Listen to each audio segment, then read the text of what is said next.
Hablando de potencial humano, ¿alguna vez se han preguntado a qué se debe la gran disparidad de resultados y desempeño entre una persona y otra?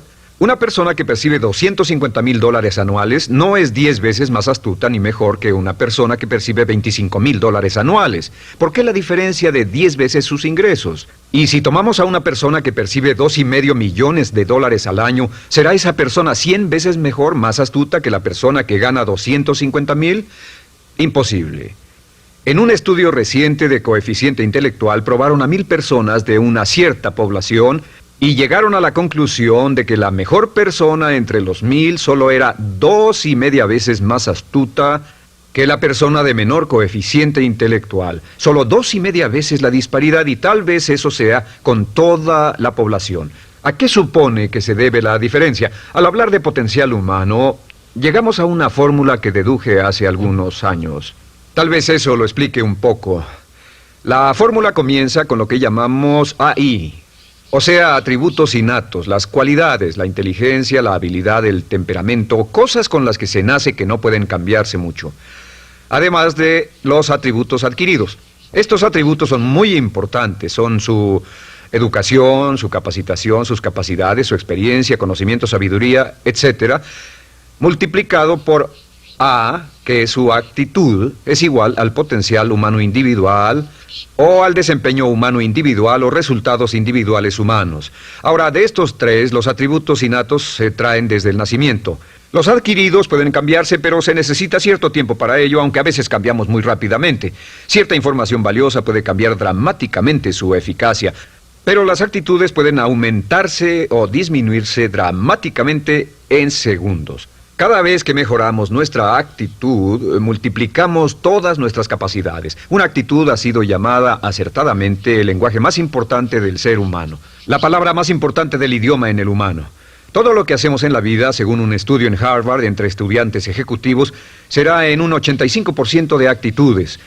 Un 85% de su éxito estará determinado por su actitud. Eso significa que está determinado por cuán positivo o cuánta actitud mental positiva se tenga. Las personas con actitudes mentales positivas tienden a avanzar más rápidamente, se mueven hacia la cima en organizaciones valiosas, ganan más dinero, sacan más satisfacción de la vida. Una actitud mental positiva no significa que baile por las calles y arroje flores. Solo significa que tome una actitud constructiva en general o se aproxime hacia su trabajo, su vida, sus problemas, relaciones, etc. Según el informe Cox de las empresas americanas, según la revista Success, un 85% o más de todo lo que se logra se debe a la actitud. Y la pregunta es, ¿de dónde vienen las actitudes? Las actitudes vienen de las expectativas. Muy simple, ya hablamos de eso. Y una forma muy poderosa de mejorar su actitud instantáneamente es decir, aunque no lo crea, pienso que algo maravilloso va a ocurrirme hoy. Como dijimos antes, nuestras expectativas sobre los desenlaces determinan nuestra actitud.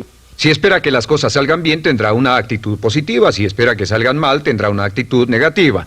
Y lo maravilloso es que podemos fabricar nuestras expectativas. Podemos esperar lo que deseamos. Podemos esperar cosas buenas, cosas malas, y no nos decepcionaremos. ¿De dónde surgen nuestras expectativas? Nuestras expectativas surgen de nuestras creencias y de nuestros valores. Son el centro de los factores motivacionales de nuestra personalidad, nuestras creencias. Y esto nos conduce a un entendimiento del potencial humano. Significa básicamente que nuestra actitud es una expresión externa de lo que está ocurriendo internamente. Y esto es consistente con las leyes mentales. Con respecto a las creencias, cada uno de nosotros tiene muchas creencias en el fondo que los psicólogos llaman los conceptos propios. El concepto propio, o su descubrimiento, es considerado por muchos como el logro único y más importante para comprender el desempeño humano en el siglo XX. Yo estoy de acuerdo. El concepto propio es como, si queremos usar una analogía militar, el centro de mando. O si queremos usar una analogía técnica, es el programa central de su computadora básica. Es un grupo de creencias, valores, actitudes, sentimientos, ideas, etcétera, almacenadas en el fondo de nosotros y son el resultado de casi todas las experiencias que hemos tenido en la vida. Y algunos investigadores dicen que el concepto propio comienza a formarse aún antes del nacimiento, pero el concepto propio, una vez colocado, Precede, predice y determina sus niveles de eficacia y desempeño en todas las áreas de nuestra vida. El concepto propio se convierte en el centro de mando o el programa maestro. El concepto propio de este grupo de creencias determina lo que dirá, lo que hará, cómo actuará, cómo se siente y reacciona, etc. ¿Qué significa esto? Significa que todas las mejoras en su vida externa, todos los cambios en su realidad comienzan con un cambio en su concepto propio. Les voy a explicar lo que significa. Esta es una gráfica muy simple. Hablamos de potencial humano y decimos que la persona promedio usa un 10% o menos de su potencial. Según investigaciones, tal vez es mucho menos. El Instituto Stanford Brain en Santa Clara, California, estima que tal vez se aproxime a un 2%. Seremos generosos y diremos que la persona promedio usa un 10%. Significa que en los mejores casos, la mayoría, como usted o yo, no usamos un 90% de nuestro potencial. Uno de los mejores filósofos, Oliver Wendell Holmes, dice que la tragedia de la persona promedio es que llegan a la tumba con su música aún por dentro. Aún están funcionando con mucho menos de su potencial total. Y esto es el potencial humano. Sabemos que existe una relación directa entre el potencial humano y el concepto propio. Pero como nuestros conceptos propios o nuestras estimaciones de nosotros mismos generalmente son mucho menores de lo que debieran ser, nuestro nivel de desempeño y eficacia también es menor. Sabemos que nuestro concepto propio es altamente subjetivo. ¿Qué significa esto? Significa que el concepto propio, lo que pensamos que es cierto sobre nosotros mismos, no está basado en la realidad, está basado en información que hemos tomado y aceptado como cierto, hasta el grado en que creemos lo que sea de nosotros mismos y se vuelve cierto para nosotros porque actuamos de una forma consistente con ello. Algunas personas que leen sus horóscopos y creen en horóscopos predicen su futuro. Hay algunas personas que toman la crítica y las opiniones de otros a quienes ni siquiera respetan y hacen suyas esas ideas, dando un resultado muy negativo. Lo que piense, lo que acepte como cierto, se vuelve cierto para usted. También sabemos que como adultos tenemos una variedad de conceptos propios. Tenemos un concepto propio de cómo vestirnos, cuánto pesamos, lo que comemos, lo bien que podemos hablar en público, qué tipo de padres somos, qué tipo de hijos somos con nuestros padres, qué tipo de esposo o esposa somos, qué tipo de amante, de conductor. Lo interesante de manejar es que todos los hombres tienen un concepto muy positivo con respecto a esto.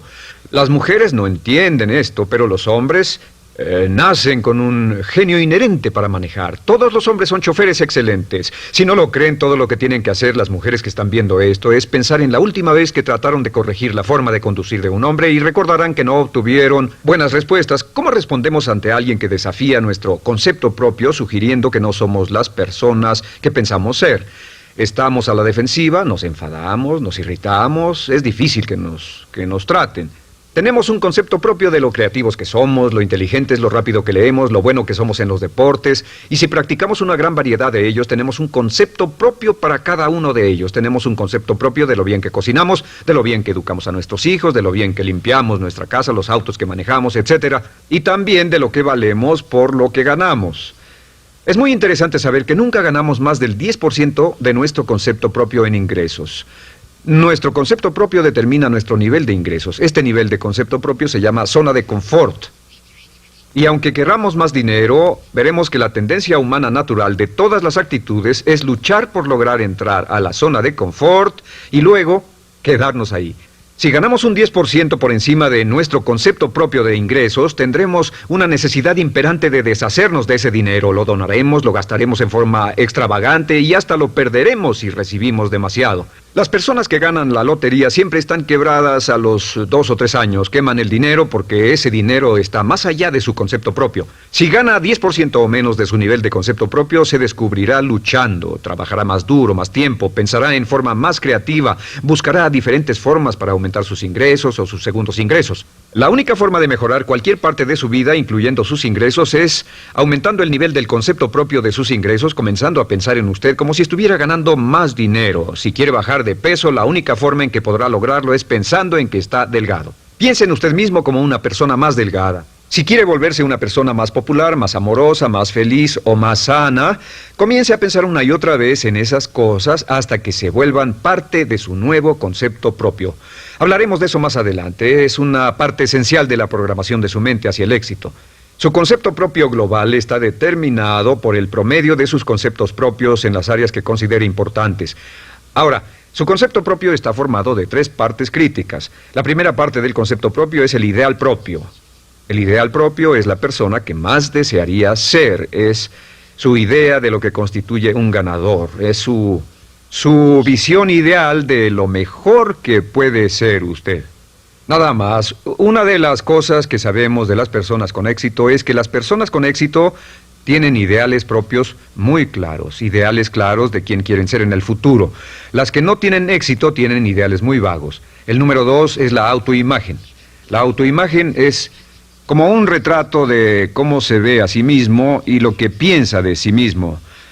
La autoimagen es el espejo interno, es como se percibe a sí mismo ahora en su desempeño actual, en forma cotidiana. La tercera parte es su autoestima. Su autoestima es cómo se siente consigo mismo.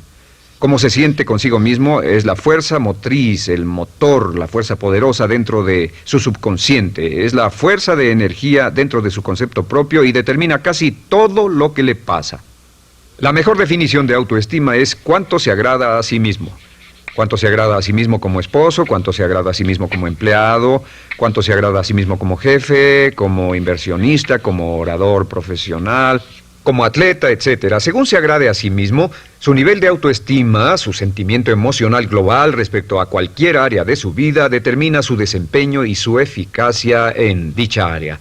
Lo sorprendente es que se convierte en lo que piensa, su concepto propio es maleable, su autoestima puede formarse repitiendo una y otra vez, me agrada mi persona, me agrada mi persona, me agrada mi persona.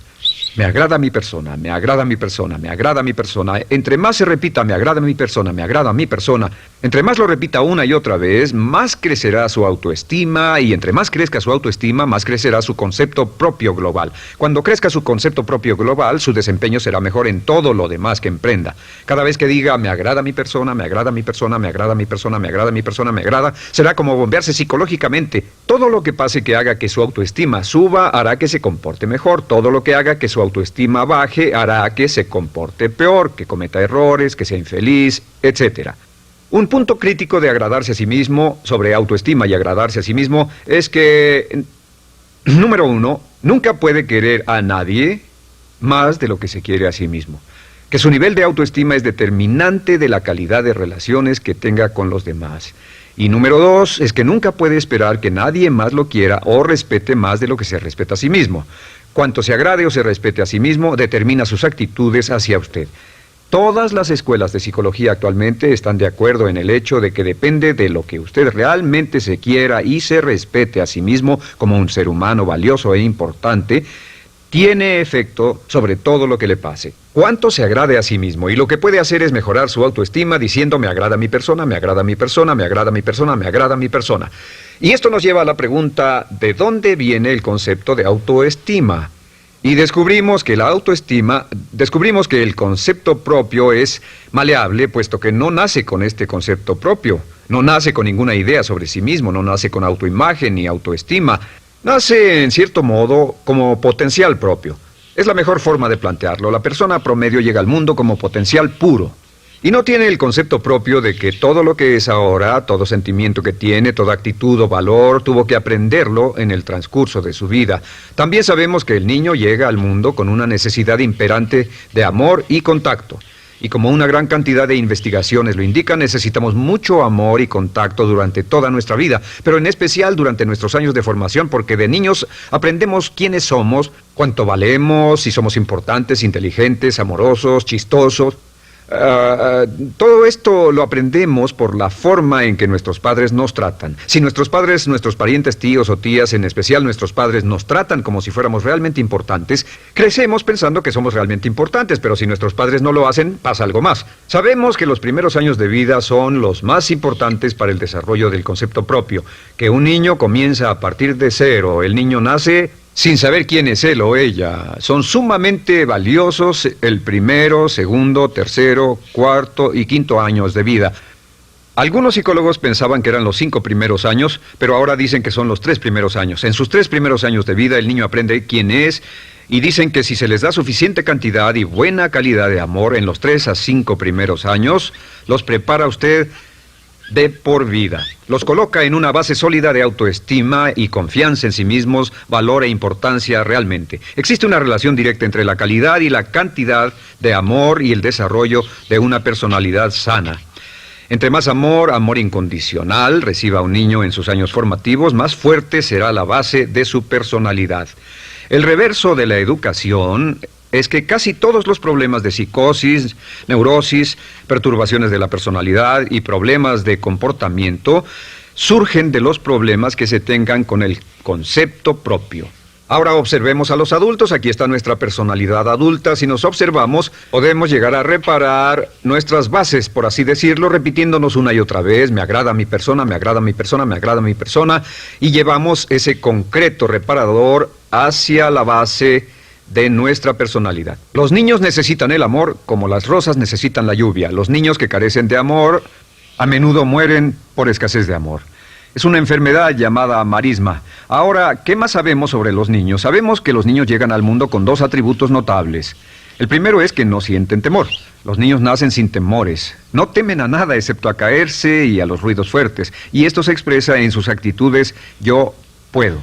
Los niños llegan al mundo pensando que pueden hacer cualquier cosa, y quien haya criado a un niño hasta la edad de 3, 4 o 5 años sabe que debe pasar esos primeros años evitando que se maten, porque son como pilotos japoneses, porque no le tienen miedo a nada. Su segundo atributo es que llegan al mundo totalmente espontáneos.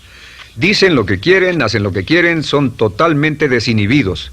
Totalmente. Ellos no temen hacer nada de lo que desean, y esto se expresa en su actitud: no quiero.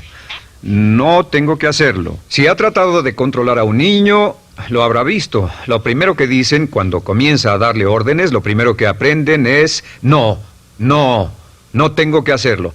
Claro, a veces cambiamos sus mentes de una u otra forma, pero estos son los dos atributos con los que los niños llegan al mundo. Llegan al mundo sin temores y desinhibidos. ¿Qué significa esto? Significa que nuestro derecho innato natural es no ser temerosos y ser desinhibidos.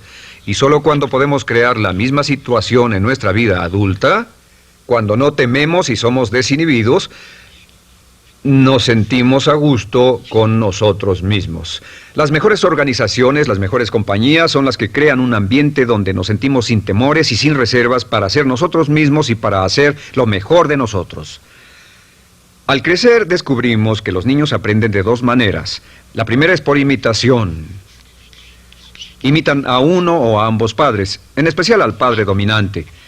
Algunas veces el padre dominante cambiará cuando crezca el niño, y a veces los niños imitan al padre, a veces a la madre, pero aprenden por imitación. Muchas características y hábitos que tenemos como adultos los aprendimos de nuestros padres. ¿Alguna vez ha tenido la ocasión de gritarle o reñirle a uno de sus hijos? Verá que le dice las mismas cosas que le dijo su padre a usted cuando era niño. Así que imitamos. A veces imitamos su caminar, a veces su forma de hablar, a veces imitamos sus valores, sus creencias, etc. Aunque esos valores y esas creencias no tengan ningún valor. ¿Por qué? Porque nuestros padres eran así cuando nosotros éramos niños. La segunda forma en que aprendemos es pasando de la incomodidad, lo que no se siente bien, hacia la comodidad. Freud llamó a esto el principio del placer. O sea que nos movemos hacia aquello que nos hace sentir cómodos, lo que nos da placer, lo que nos hace sentir bien con nosotros.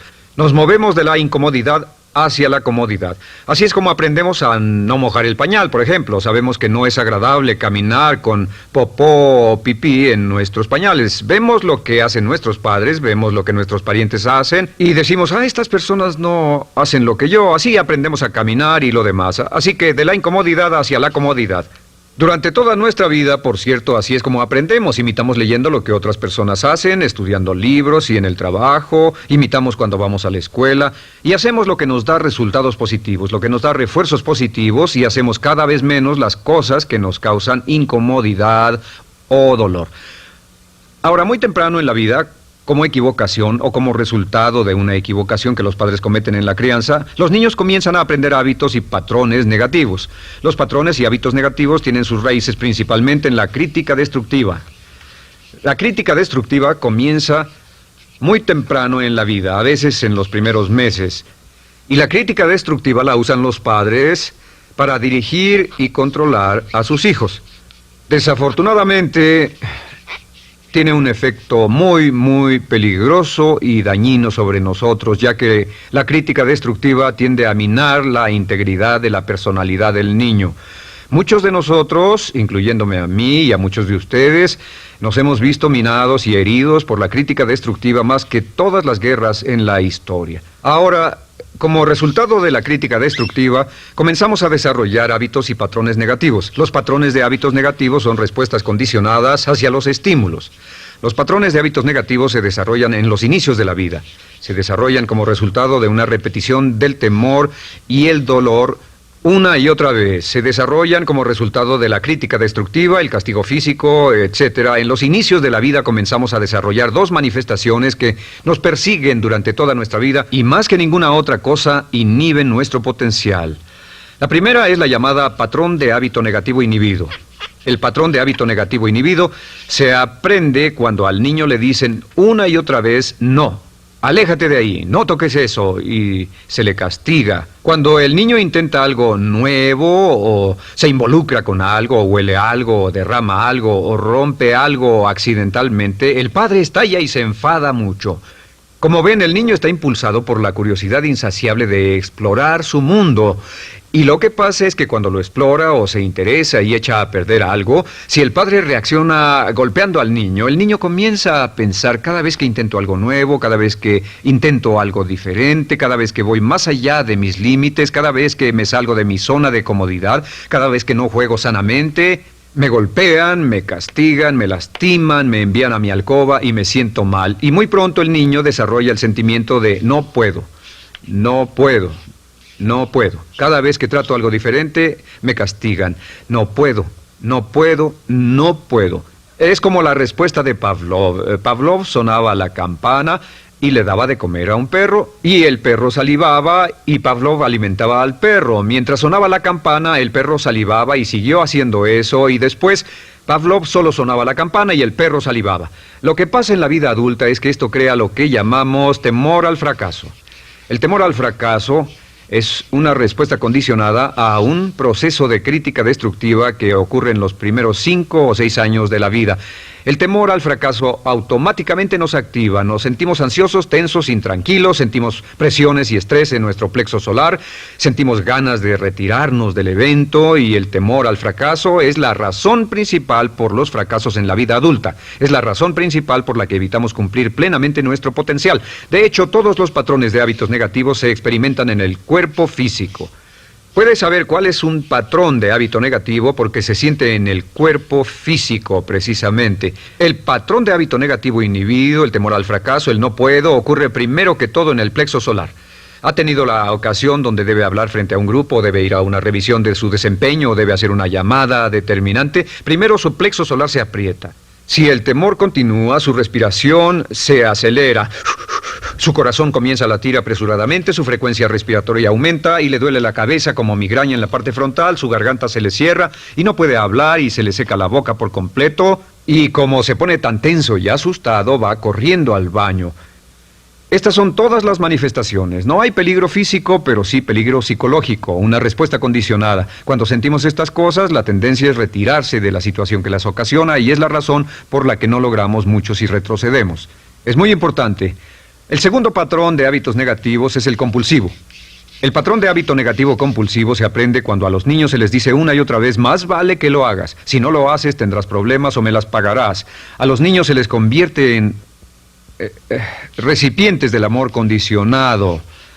Los padres no intentan hacer esto, pero lo que hacen es sugerirle al niño: no te amo, por lo tanto no estás a salvo, a menos y hasta que hagas lo que yo quiero. El niño crece sintiendo: tengo que hacer lo que quiera mi mamá. Debo complacerla, debo complacer a papá, debo complacer a los demás, debo complacer a mis parientes, y a veces debo complacer a mis semejantes, debo complacer a mis maestros, debo complacer a todo el mundo, y crecen con esto: debo. No puedo hacer lo que quiero hacer, debo hacer lo que complace a las demás personas. Este patrón de hábito negativo muy temprano en la vida se traduce en el temor al rechazo. El temor al rechazo lo experimentan los hombres como adultos como un comportamiento tipo A. Hablaremos del comportamiento tipo A posteriormente. El comportamiento tipo A es una necesidad compulsiva o excesivamente compulsiva de complacer de algún modo a alguien sin normas de comportamiento, prácticamente sin pensarlo. El temor al rechazo nos impulsa, nos hace muy sensibles a las necesidades de los demás. Hacemos cosas que otras personas quieren, no hacemos lo que nosotros queremos. Siempre estamos tratando de complacer a los demás. Tenemos preocupaciones o nos importan las opiniones, sentimientos y actitudes de otros hasta el punto donde ocultamos nuestras necesidades. El temor al rechazo se siente en la columna del cuerpo. Se divide el cuerpo a la mitad y se siente hacia abajo en la mitad posterior del cuerpo. El primer lugar donde comienza a sentirse el temor al rechazo es generalmente en los hombros y el cuello. Nos sentimos entumidos, duros, tensos. Cuando tenemos mucho que hacer sentiremos un estrés tremendo en la columna. Los músculos se estiran en la parte posterior. A veces se manifestará como flebitis y venas varicosas y a menudo nos darán dolores de cabeza en la parte posterior de esta porque las arterias carótidas que llevan la sangre hasta la cabeza, los músculos a su alrededor se contraen y la cantidad de sangre que fluye hacia la cabeza fluye más lentamente y se siente un terrible dolor de cabeza en la parte posterior. Estos dos temores, los patrones de hábitos negativos compulsivos, el compulsivo y el inhibitorio, son resultado de la crítica destructiva, el gran destructor de la personalidad que nos persigue durante toda la vida. Y lo maravilloso de todo esto es que como son patrones de hábitos aprendidos, podemos olvidarlos. Podemos acabar con el temor al fracaso que nos detiene. Podemos acabar con el temor al rechazo que hace que hagamos cosas que complacen a los demás en vez de complacernos a nosotros, trabajando con nuestra propia autoestima. Porque existe una relación inversa entre la autoestima y el patrón de hábitos negativos. Porque entre más se agrade a sí mismo, menos teme al fracaso. Entre más se agrade a sí mismo, menos teme al rechazo. Entre más se agrade a sí mismo, menos temerá a cualquier cosa. Y si sigue repitiendo, me agrada mi persona, me agrada mi persona, me agrada mi persona una y otra vez, si sigue diciendo esto, con el tiempo su autoestima sube más y más y más y más y sus temores desde luego bajan. Cuando su autoestima sube, sus temores van en dirección opuesta. Ahora, ¿cómo enfrentar la crítica destructiva si debe criticar a otras personas? Pues eso es muy simple. Muchos padres nos han preguntado eso. ¿Cómo se controla a los niños? Una de las claves para controlar a los niños es dirigirlos para que hagan algo constructivo en lugar de hacer algo destructivo. Otra cosa que debe recordarse es que lo que quiere hacer es que quiere dar una crítica informativa, crítica constructiva, lo que significa que se les dice a los niños lo que pueden hacer o a los adultos lo que pueden hacer mejor. Todo el propósito de dar retroalimentación de cualquier tipo es mejorar el desempeño. Si es padre o si es jefe o si es una persona en una relación, si una persona está haciendo algo malo o inadecuado, todo el propósito de darles cualquier tipo de retroalimentación es para que puedan hacerlo mejor. Sin embargo, existe una relación directa entre la autoestima y la crítica destructiva. Cada vez que se critica a una persona, su autoestima baja. Y cada vez que su autoestima baja, su habilidad para desempeñarse baja. Si critica a una persona en forma destructiva demasiado tiempo, llegará a un punto donde no intentarán nada. Se convierte en lo que llamamos hipersensible. Un adulto hipersensible es aquel que no puede aceptar críticas de nadie. Un adulto hipersensible es una persona que está muy tensa, ansiosa, si siquiera sugiere que no está haciendo lo correcto. Si trata con un adulto hipersensible, la clave es sentarlo y recordar 4 cosas. Número 1, comenzar con alabanzas. Número 2, proteja la autoestima de la persona a toda costa. Número 3, discuta el desempeño y no a la persona. Hable del comportamiento más que de la persona. Y número 4 es enfocarse hacia el futuro en vez de en el pasado. Enfóquese hacia lo que va a hacerse en forma diferente en el futuro en vez de lo que pasó en el pasado. ¿Por qué? Una razón muy simple, porque una persona no puede controlar el pasado. Al no poder controlar el pasado, cualquier crítica de lo que han hecho en el pasado les da un estrés tremendo y frustración. Así que, en resumen, la clave del éxito en la vida es una actitud mental positiva. Una actitud mental positiva se basa en expectativas de éxito, de una serie de expectativas positivas. Esa serie de expectativas positivas se basa en sus creencias y en su concepto de sí mismo. El centro de su concepto propio que determina su eficacia en la vida es su autoestima, y su autoestima se mide por cuanto se valore a sí mismo. Las dos cosas que nos frenan más que nada son el temor al fracaso y el temor al rechazo. Y uno de nuestros secretos centrales de éxito es este: Conviértase en un organismo generador de autoestima perpetua. Haga continuamente cosas para usted mismo, hacia sí mismo en su vida, que hagan que se agrade a sí mismo, que se ame, que se acepte, que se respete, que hagan que se sienta fantástico con usted mismo.